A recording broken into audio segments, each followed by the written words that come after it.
The crowbar crashed against the kitchen window, shattering the silence of the frozen night. "Please!"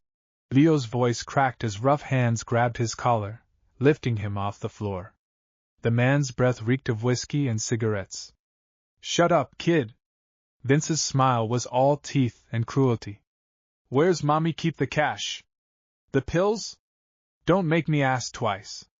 Leo's heart hammered against his ribs. His baseball bat lay useless across the room where he'd dropped it. The looter's two friends were already rifling through cabinets, laughing as they smashed his mother's ceramic collection. 3 against 1. A grown man against a 12-year-old boy. "I said..." Vince shook him hard enough to rattle his teeth. Then, from the darkness of the living room, a voice rumbled like distant thunder. "You broke my friend's lamp." Vince froze. His eyes darted toward the doorway, where shadows began to move. 20 shadows. 18 hours earlier. The weather forecast had called it the storm of the century. Leo thought that was dramatic until he saw his breath fog inside the house despite the thermostat reading 68 degrees. The power had died an hour ago. The backup generator had followed 20 minutes later. Now it was just him, the howling wind, and the battery-powered radio crackling warnings about armed robberies targeting isolated homes. His mother had called from the hospital before the phone lines went dead. A car accident on Route 9 had brought in 15 patients, and the roads were completely impassable. She'd stay there overnight. Maybe longer. "You're the man of the house tonight, Leo," she'd said, trying to sound cheerful. "Lock the doors. Don't open them for anyone." "Yes, Mom. I mean it. Anyone." "I know, Mom." But she'd also taught him another rule, one that was older, deeper: never let a soul die in the cold. Leo pressed his face against the window, watching snow pile against the fence in drifts that swallowed the bottom rail completely. The world had become a white void, erasing roads, landmarks, everything. He gripped his baseball bat, the aluminum one he'd gotten for his birthday, and checked the locks for the third time. That's when he heard them. The roar started as a distant growl, barely audible over the wind. Then it grew louder. Closer. The unmistakable thunder of motorcycle engines, too many to count, growing into a mechanical stampede that made the windows rattle. Leo's breath caught. Nobody rode motorcycles in a blizzard. Nobody. The roar became deafening, then suddenly cut to chaos, the screech of metal, the crunch of impact, shouts of alarm swallowed by the wind. Leo ran to the front window and wiped away the condensation. His gate was gone, buried under a twisted heap of chrome and black iron. Motorcycles lay scattered like fallen dominoes, half buried in snowdrifts. And the men, there must have been 20 of them, were struggling to stand in snow that reached their waists. Even from inside, Leo could see them shaking, frost already forming on their leather jackets. They wore matching cuts, sleeveless leather vests over their jackets, decorated with patches Leo couldn't quite read in the blizzard. One man, taller than the rest, was trying to gather the others. But they were falling, one by one, dropping to their knees in the snow. They were dying. Right there, 50 feet from his porch, they were freezing to death. Leo's hand was on the deadbolt before he realized it. His mother's voice echoed in his head, "Don't open the door for anyone." But he could also hear her other voice, the one from church, from bedtime stories: "What you do for the least of these, you do for me." "They're strangers," he whispered to himself. "Dangerous strangers." Another man collapsed face first into the snow and didn't get up. Leo unlocked the deadbolt. His hands shook as he yanked open the door and flicked on the porch light. The wind tried to rip the door from his grip. He shouted into the storm, his voice barely carrying, "Come in! It's warm inside!" The tall man's head snapped up. Even through the snow, Leo could see his face, all hard angles and scars, with eyes like flint. For a moment those eyes locked onto Leo's, measuring, calculating. Then the man roared, "Move! Everyone inside! Now!" They came like a wounded army, stumbling up the porch steps in pairs and trios, supporting each other against the wind. Leo backed into the hallway, still gripping his bat, as the first of them crossed the threshold. Up close, they were terrifying. The tall one had to duck under the doorframe, his shoulders nearly spanning its width. Tattoos covered every visible inch of skin from his collar to his knuckles. His beard was thick with ice, and when he looked down at Leo, the boy felt like a mouse under an eagle's gaze. "You alone, kid?" The man's voice was surprisingly soft, though it carried an edge that suggested softness was a choice, not a limitation. Leo's throat was dry. He forced himself to meet those flint-gray eyes. "My dad's asleep in the back bedroom. He's got a shotgun." It was a terrible lie.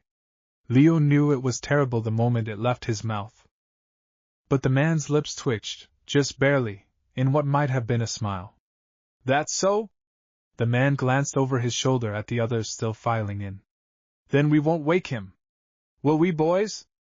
A chorus of, "No, Prez," and "Wouldn't dream of it," rumbled through the group.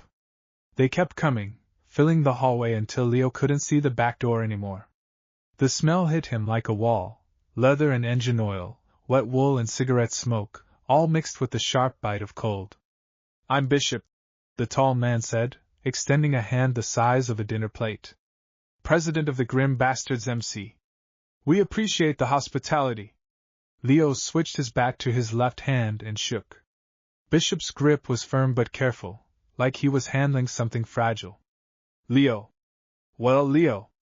Bishop looked around the cramped hallway where 20 men were dripping snow melt onto hardwood floors. "House rules." It took Leo a moment to understand the question. These men, these giants covered in leather and steel, were asking him for permission. The absurdity of it broke through his fear just enough for him to think. "Boots off," Leo said, surprised by how steady his voice sounded. "My mom's really particular about the floors." For a heartbeat, nobody moved. Then Bishop nodded and bent down to unlace his motorcycle boots. "You heard the man. Boots off." The hallway filled with the sounds of 20 men unlacing boots, muttering curses about frozen fingers and wet socks. One by one, they lined their boots against the wall in neat rows. Someone made a joke about feeling like they were back in grade school. Someone else told him to shut up. Leo watched in amazement as his house filled with giants in wet socks. Bishop caught his eye again. "We're carrying. You want the hardware on the table, or we keep it on us." Leo didn't know what hardware meant until he saw Bishop pull aside his vest, revealing a pistol in a shoulder holster. Several other men were doing the same, showing knives, guns, even brass knuckles. "Table," Leo heard himself say. "Kitchen table." They filed through, placing their weapons on his mother's yellow formica table like an offering. Guns, knives, a chain that looked like it could pull a truck. The pile grew until the table groaned under the weight. It should have been threatening, and part of Leo's brain was screaming at him to run, but there was something almost ceremonial about it. They weren't hiding anything. They were showing respect. The last man in was the biggest Leo had ever seen. He had to turn sideways to fit through the doorway, and when he straightened up, his head nearly touched the ceiling. His face was a road map of scars, but when he saw Leo staring, he smiled gently. "Name's Tiny," the giant said.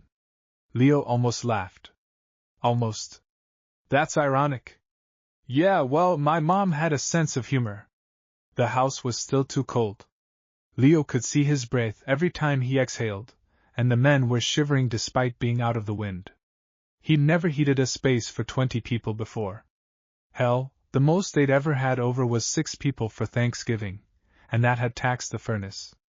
"I'll make something hot," Leo said, heading for the kitchen.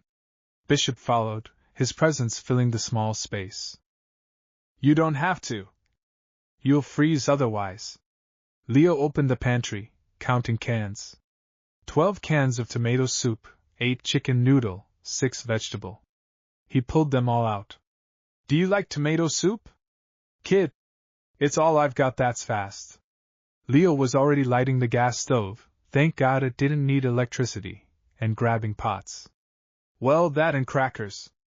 And there's bread for grilled cheese, but I'd have to make 20 sandwiches in." A hand the size of a catcher's mitt gently took the can opener from him. Bishop's expression had softened into something almost fatherly. We'll help. Just tell us what to do. Soon the kitchen was controlled chaos. Bishop and two others were opening cans and heating soup while Leo directed traffic, pointing to where the bowls were, where the spoons lived, how many crackers per person. Another man found mugs and started heating water for instant coffee. The biggest surprise was Tiny. The giant had spotted Leo's Lego Technic truck on the living room coffee table, a complicated model Leo had been working on for months, and was now studying it with the intensity of a jeweler examining diamonds. That a V8 piston engine? Tiny called from the living room. Leo paused in the middle of stirring soup. Yeah, but the differential's sticky. I can't get it to. Mind if I take a look? Aye, sure. By the time the soup was ready, Tiny had the Lego truck completely disassembled across the coffee table, muttering about gear ratios and explaining to Leo about torque transfer with the patience of a born teacher. The other men found seats wherever they could, floor, sofa, stairs, holding chipped mugs of soup like they were fine china. Bishop settled onto the floor next to Leo, his back against the wall, long legs stretched out. He took a careful sip and nodded. Good soup. It's from a can. Still good. They ate in relative silence, the kind that comes after survival rather than awkwardness. Leo watched them relax degree by degree. The hard lines around their eyes softened.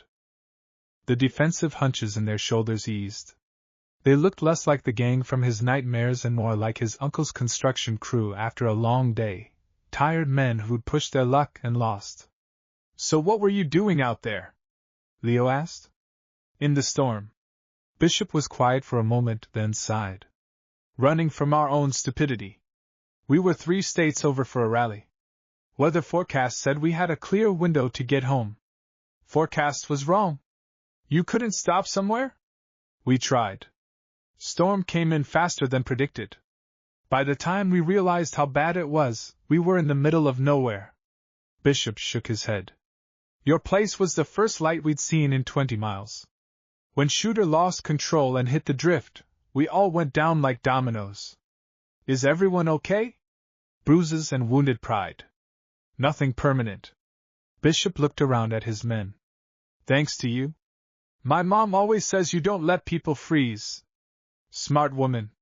Bishop studied Leo with those flint-gray eyes. Brave kid, too. You know what we are, right?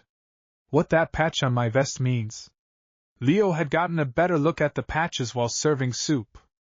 The largest one showed a grinning skull wearing a motorcycle helmet, with Grim Bastards MC arced above it.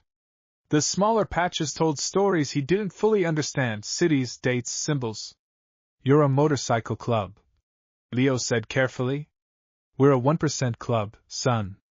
Means society thinks we're outlaws. Most people see us coming and cross the street. But you opened your door. You were dying. Most folks wouldn't have cared. Leo thought about that. His mother worked in the ER. She told him stories sometimes, about how people made snap judgments based on tattoos, accents, clothes. About how she treated everyone the same, gang members and lawyers, homeless people and CEOs, because under the skin, everyone bleeds red. My mom says you judge people by what they do, not how they look, Leo said. Bishop smiled, a real smile this time, not the careful ones he'd been giving. Yeah. Smart woman. A shout from upstairs interrupted them. Prez! Furnace just died. The temperature, which had been slowly climbing toward tolerable, immediately began its descent again. Leo felt it first on his cheeks, then his fingers. Within minutes, they could all see their breath again. Where's your furnace? Bishop was already standing. Basement. But I don't know how to fix it. My mom usually. I grew up fixing everything that broke, kid. Show me. The basement was a warren of shadows and cobwebs, lit only by Leo's shaking flashlight. The furnace squatted in the corner like a mechanical toad, silent and cold. Bishop ran his hands over it with practiced familiarity, checking connections, testing switches. Oil furnace, he muttered. When's the last time it was serviced? I don't know. Fall, maybe? 2 more bikers had followed them down.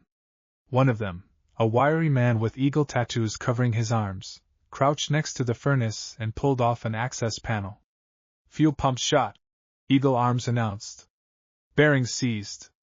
Thing probably overheated and killed itself. Can you fix it? Leo's voice sounded small in the darkness. The men exchanged looks. Not without parts we don't have, Bishop said. I'm sorry, kid. Leo's heart sank. Without heat, the house would be uninhabitable in hours. His mother couldn't get home. He couldn't go anywhere. And 20 men who trusted him to provide shelter would freeze. Wait! Tiny's voice rumbled from the stairs. He'd folded himself almost in half to fit through the low basement entrance. Saw something on one of the bikes. Tiny, the bikes are buried under 3 feet of snow. I know where mine is. Tiny was already heading back up. Give me 10 minutes. It took 15. When Tiny returned, he was covered in fresh snow and ice, but he was holding a small mechanical pump that Leo didn't recognize. His hands were purple with cold, shaking as he handed the part to Eagle Arms. Fuel pump from my bike, Tiny said through chattering teeth. Not exact, but close enough to jury rig. You sure? That's your baby out there. She'll forgive me. Kid needs heat. What followed was an hour of whispered curses, improvised engineering, and creativity that would have made Leo's science teacher weep with joy. They used wire from a lamp to extend connections, duct tape from the toolbox to seal joints, and enough ingenuity to make the mismatched parts communicate. Leo held the flashlight steady, angling it wherever they pointed. His arms ached from holding it in awkward positions, but he didn't complain. These men were destroying parts of their own motorcycles to save his house. Finally, Eagle Arms hit a switch. The furnace coughed, sputtered, then roared to life. Warm air began whooshing through the vents. Bishop's hand landed on Leo's shoulder, heavy, warm, oddly gentle. You held that flashlight steady as a rock, kid. Good job. Pride swelled in Leo's chest. Thank you? For fixing it. Thank Tiny. That's his fuel pump keeping us alive. They climbed back upstairs to find the other men had organized themselves. Someone had found blankets and distributed them. Someone else had scrounged together a deck of cards and started a poker game using crackers as chips. The house smelled like coffee and wet wool and cigarette smoke, but it was warming up. Leo settled onto the couch next to Tiny, who had reassembled the Lego truck. Fix your differential, Tiny said, demonstrating. The truck's wheels now turned smoothly, the pistons firing in perfect sequence. Problem was you had the chem gears misaligned by 1 tooth. Easy mistake. How'd you know? Built my first engine when I was 10. Tiny's smile was gentle. My dad owned a garage. He used to say if you can't fix it, you don't deserve to ride it. That's cool. My dad. Leo stopped. He never talked about his dad. My dad left when I was 6. I don't remember much about him. That's rough, kid. It's okay. Mom's great. She works really hard. I can tell. Tiny gestured around the neat house, the books on shelves, the framed photos. Good home. You're lucky. They fell into easy conversation about engines, about how things worked, about the difference between 2-stroke and 4-stroke engines. Tiny explained the mechanics of motorcycles with the same patient detail he'd used on the Lego truck. Other men drifted over to listen, adding their own stories of repairs and rebuilds. Leo felt something unfamiliar. He felt safe. These men who should have terrified him, who wore weapons like accessories and crime like a badge, were treating him like a little brother. They teased him gently when he didn't understand something, but they explained until he did. They listened when he talked, really listened, not the fake attention adults sometimes gave kids. Around midnight, the poker game broke up. Men found places to sleep, floor, couch, armchair. Someone gave Leo a thick jacket to use as a pillow. Bishop, still awake, sat by the window watching the storm. You should sleep, Prez, someone said. Someone needs to keep watch. For what? Bishop didn't answer, just kept watching the white darkness outside. Leo settled onto the couch, wrapped in blankets, listening to the sounds of 20 men breathing in sleep. The furnace hummed its warm song. Outside, the blizzard raged. But inside, for the first time since his mother left, Leo felt safe enough to close his eyes. The glass breaking yanked Leo from sleep. For a confused moment, he thought the storm had blown out a window. Then he heard voices, rough voices that didn't belong to his guests. Quiet! Kid's probably asleep. Look at this place. Single mom, works at the hospital. Bet she's got pills everywhere. Find the cash first. Pills after. Leo's heart stopped. The voices were coming from the kitchen, from the back door they'd broken through. He sat up slowly, carefully, trying not to make the couch creak. The living room was dark except for the dying embers in the fireplace. Around him, 20 men slept soundly, exhausted from the cold. 3 shadows moved through the kitchen doorway. In the dim light, Leo could make out a crowbar, a gun, maybe a knife. They hadn't seen him yet. He should shout. Wake the bikers. But fear locked his throat. The shadows moved into the living room, stepping carefully over sleeping men they couldn't see in the darkness. The leader, a stocky man with a shaved head, spotted Leo on the couch and grinned. Well, hello there, Junior. Leo opened his mouth. Nothing came out. The man crossed the room in 3 strides and grabbed Leo's collar, hauling him off the couch. Leo's feet left the ground. The man's breath reeked of alcohol and rage. Where's Mommy? The man, Vince, Leo would learn later, shook him like a doll. Where's the medicine cabinet? Where's the cash? Shut up. Vince's free hand pulled out a knife. You make a sound, I cut you. Understand? Leo nodded, tears streaming down his face. Behind Vince, his 2 partners were already rifling through drawers, pocketing anything that looked valuable. One of them kicked Bishop's leg. The grim bastard president didn't stir. Bunch of drunks, the man laughed. Probably won't wake up till noon. Vince shoved Leo toward the stairs. Show me where Mom keeps the good stuff. The prescription pills, the jewelry, all of it. Move. Leo's foot caught on a sleeping man's arm. He stumbled, crashed into the coffee table. The Lego truck tumbled off, shattering against the hardwood floor. Pieces scattered everywhere, gears and axles, pistons and panels. Vince grabbed him again. Clumsy little. You broke my friend's lamp. The voice came from the darkness near the window. Deep. Calm. Absolutely terrifying in its quietness. Vince froze. His knife pressed against Leo's throat, but his head swiveled toward the voice. Bishop rose from his chair like a mountain growing out of the earth. In the darkness, he looked like something carved from granite and malice. His eyes caught the firelight, glinting like flint sparking steel. Actually, Bishop continued in that same too quiet voice. You broke his Lego truck. He worked on that for months. Around the room, eyes opened. One by one, 20 men came awake, not with the confusion of deep sleep but with the instant alertness of people used to violence.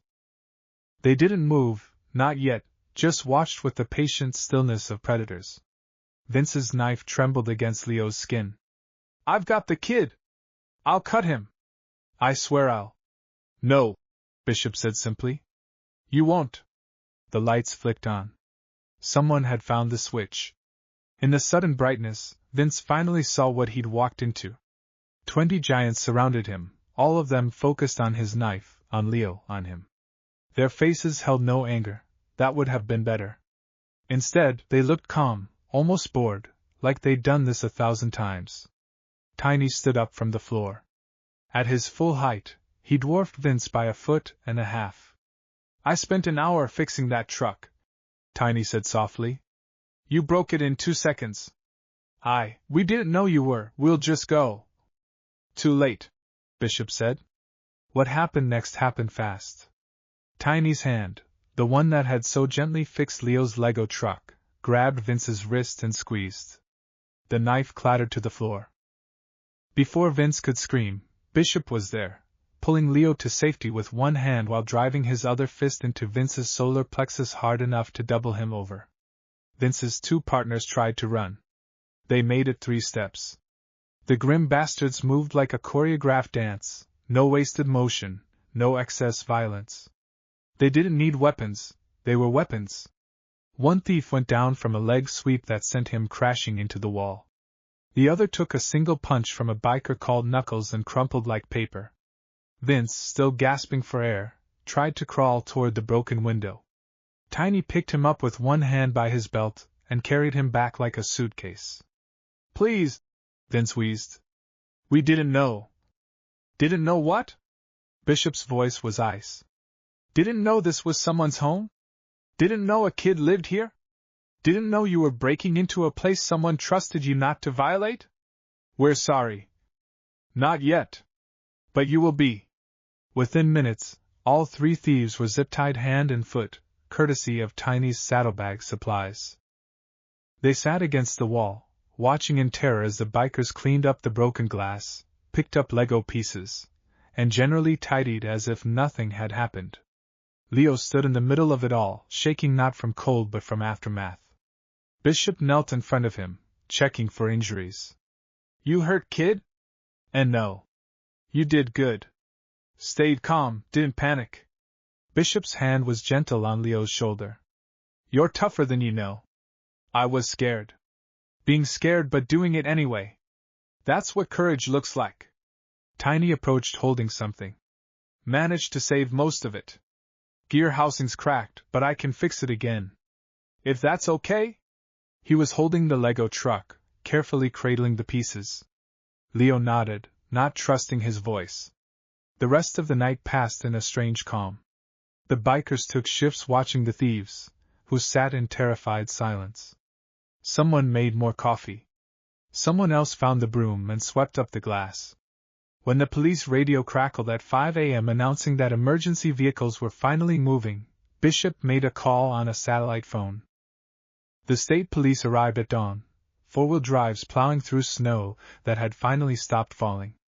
They found 3 zip-tied men on the porch, frosted but alive, with a note pinned to Vince's jacket. "Trash pickup." Inside, Leo was asleep on the couch, wrapped in a leather jacket that smelled like engine oil and safety. The grim bastards were gone, all 20 of them, vanished into the white morning like they'd never existed. Except they left traces. The furnace ran perfectly. The Lego truck sat reassembled on the coffee table, better than before.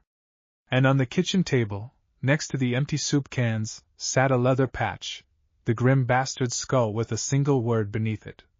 "Brothers." And a phone number. Leo's mother came home 3 hours later, crying with relief to find him safe. The police told her about the attempted robbery, about the mysterious bikers who'd been there, about how her son had shown remarkable courage. She held Leo tight, asking him over and over if he was okay. He was. He really was. That night, after the police interviews and the window repair and all the chaos, Leo found the patch. He held it carefully, remembering Bishop's words, "You need us, you call." His mother saw him holding it and raised an eyebrow. "Should I ask?" "They fixed the furnace," Leo said. "And they taught me about engines. And they—" He paused, searching for words. "They kept me safe." His mother sat beside him, studying the patch with its grinning skull. "Your grandmother used to say you can't judge a book by its cover." Bishop said the same thing. "Sort of." "Bishop?" "The president of the motorcycle club." Leo looked at his mother, waiting to see if she'd be angry. Instead, she smiled, sad and knowing. "Sometimes the scariest-looking people have the biggest hearts. And sometimes the normal-looking ones." She trailed off, thinking of the men who'd broken into their home, who'd threatened her son. "Yeah," Leo said quietly. She pulled him close. "You did good, baby. Opening the door when they needed help. That took guts. You said never let anyone die in the cold." "I did. And I meant it." She kissed the top of his head. "I also said never judge people by how they look. Seems like you learned that lesson." Leo tucked the patch into his pocket. He didn't know if he'd ever call that number. But knowing it was there, knowing that somewhere out there 20 giants in leather had claimed him as one of their own, made the world feel a little less scary. Outside, the storm had passed. The sun broke through the clouds, turning the snow into a field of diamonds. And somewhere on the highways, 20 motorcycles roared toward home, carrying men who'd learned that heroism sometimes wore the face of a 12-year-old boy with a baseball bat and a can of soup.